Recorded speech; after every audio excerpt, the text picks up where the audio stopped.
Much of the way downtown Tiburon looks today is a direct result of the establishment of a railroad terminus here in the late 1880s. From the Shoreline Park and Main Street to the bike path that leads to town, the footprint of that original industrial enterprise remains. When John Reed was granted the 5,000 acres of the Rancho Corte del Presidio in 1834 by the Mexican government, what is now the town of Tiburon was more water than land. Corinthian Island was indeed an island, and the whole of downtown was awash. 40 years later, the California gold rush had totally transformed the San Francisco Bay Area. Not only had the population exploded, but the silty runoff from the gold mining had begun filling up many of the shallow areas of the bay, including Tiburon. However, the Tiburon Peninsula was only sparsely inhabited. The only activities were the Reed and Lyford dairies, several brick kilns, a cod fishery, and an explosives factory.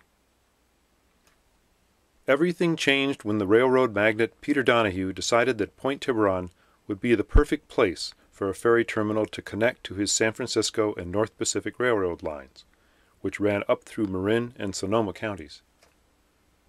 In 1870, he had established a ferry connection to San Francisco for his Sonoma lines at a new town on the Petaluma River, named for himself.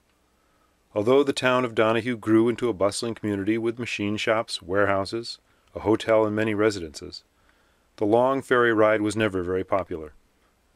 When the competing North Pacific Coast Railroad started building a line to Sausalito, it was time for Peter Donahue to make the move south. In 1882, he created the San Francisco and San Rafael Railroad to connect his new terminal in the Marin capital to Point Tiburon. To make way for his new rail yard, Donahue had to turn the bluff point and adjacent marshes into a plateau. He did so in record time with a new machine called the steam shovel, and had crews working around the clock, creating the flat land that we now know.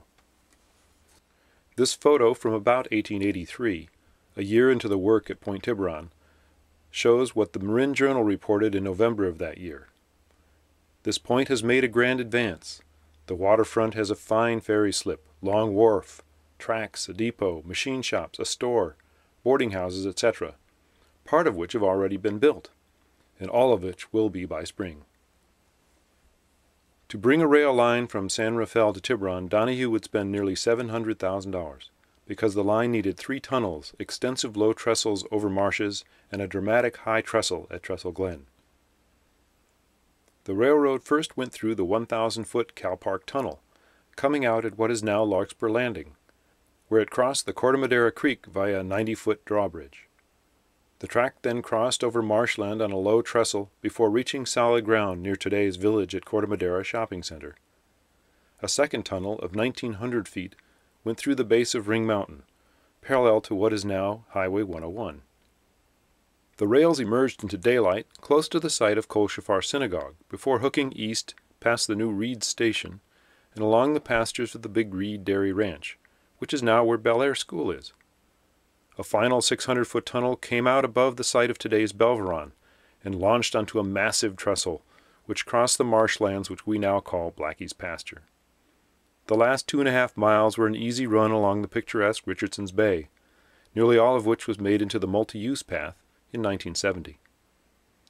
The final section was carried on a low trestle over the edge of Tiburon Lagoon. The last vestige of this lagoon is the small marsh and pond behind Town Hall. It didn't take long for Tiburon to prosper and grow. By the early 1890s, as this fine panorama shows, the train yards and Main Street are well established, with many of the buildings seen here actually barged down from the abandoned town of Donahue, including the large Sonoma House Hotel on the corner of Main Street, and the 4 matching 12-room boarding houses along the lagoon. For the next 60 years, the railroad defined the character of Tiburon, a bustling, hard-working community built on one of America's greatest industries.